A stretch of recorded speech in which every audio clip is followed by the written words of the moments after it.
Amazon के जंगल के बीचों बीच, जहां हवा जिंदगी से भरी है, एक छोटी बच्ची कीरा और जंगल के प्राचीन रक्षक की कहानी शुरू होती है। कीरा का जंगल से गहरा नाता था।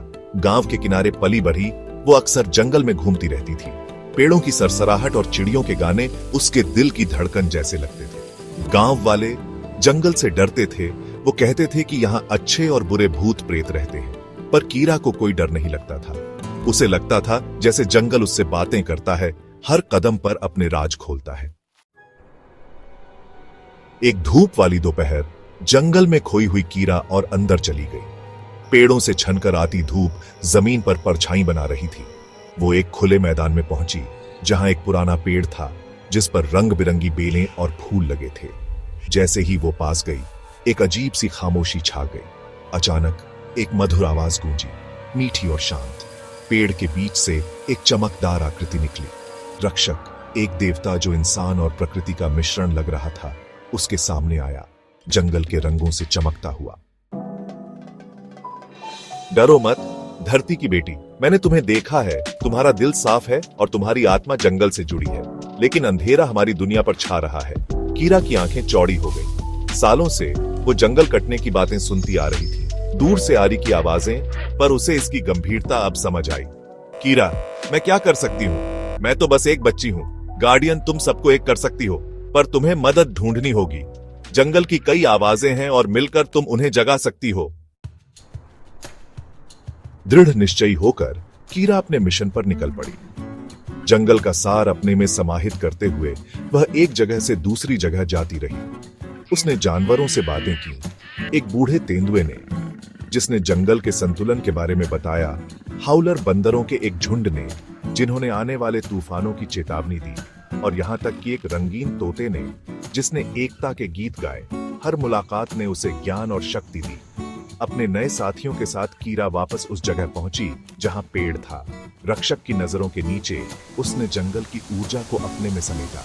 हर जीव से उसने एक मंत्र बुलाया, एक लयबद्ध धड़कन जो जमीन से गूंजी और पौधों के दिलों तक पहुंची। भिनभिनाहट तेज होती गई, वर्षावन की आवाजों के साथ मिलती गई।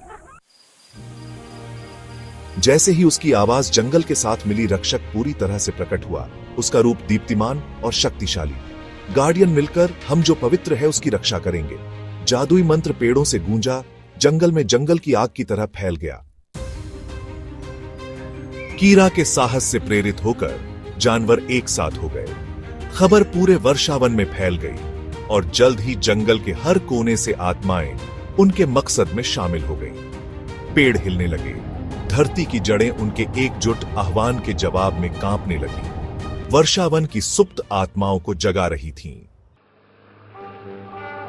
दिन बीतते गए और मशीनों की गर्जना और आक्रामक होती गई, लेकिन कीरा अपने साथियों के साथ डटी रही। जिस दिन खुदाई करने वाले आए, उनका सामना विरोध से नहीं, बल्कि जीवन के एक जबरदस्त उछाल से हुआ। जानवर सामने आए, शाखाएं घूम गईं और हवा जंगल की ऊर्जा से भर गई। मशीनें लड़खड़ा गईं। श्रमिकों के दिल एक अकथनीय शक्ति से हिल गए। रक्षक उनके सामने प्रकट हुआ और जंगल एक चेतावनी के साथ गूंजता हुआ प्रतीत हुआ। गार्डियन, इस जगह को नष्ट करना खुद को नष्ट करना है। प्रकृति के क्रोध की उपस्थिति से अभिभूत होकर कार्यकर्ता पीछे हट गए और उस रहस्यमयी लड़की के बारे में अफवाहें फैल गईं, जो आत्माओं के साथ बातें करती थी। दुनिया भर के पर्यावरण अधिवक्ताओं ने वर्षावन की रक्षा के लिए समर्थन जुटाना शुरू कर दिया। नए दृढ़ संकल्प के साथ कीरा ने अपना जीवन जंगल के संरक्षण के लिए समर्पित कर दिया, जो रक्षक और रास्ते में बने उसके दोस्तों से प्रेरित थी। जैसे जैसे साल बीतते गए, अपने पवित्र घर की सुरक्षा में पेड़ों की फुसफुसाहट तेज होती गई, जिसका मार्गदर्शन कीरा ने किया। वह लड़की जिसने अमेज़न के दिल को एकजुट किया, और इसलिए कीरा और रक्षक की कहानी हवा के रागों में समा गई। एक कालातीत अनुस्मारक की एक आवाज जब पृथ्वी के साथ सामंजस्य बिठाती है, तो एक जंगल की नियति को बदल सकती है, और शायद दुनिया को।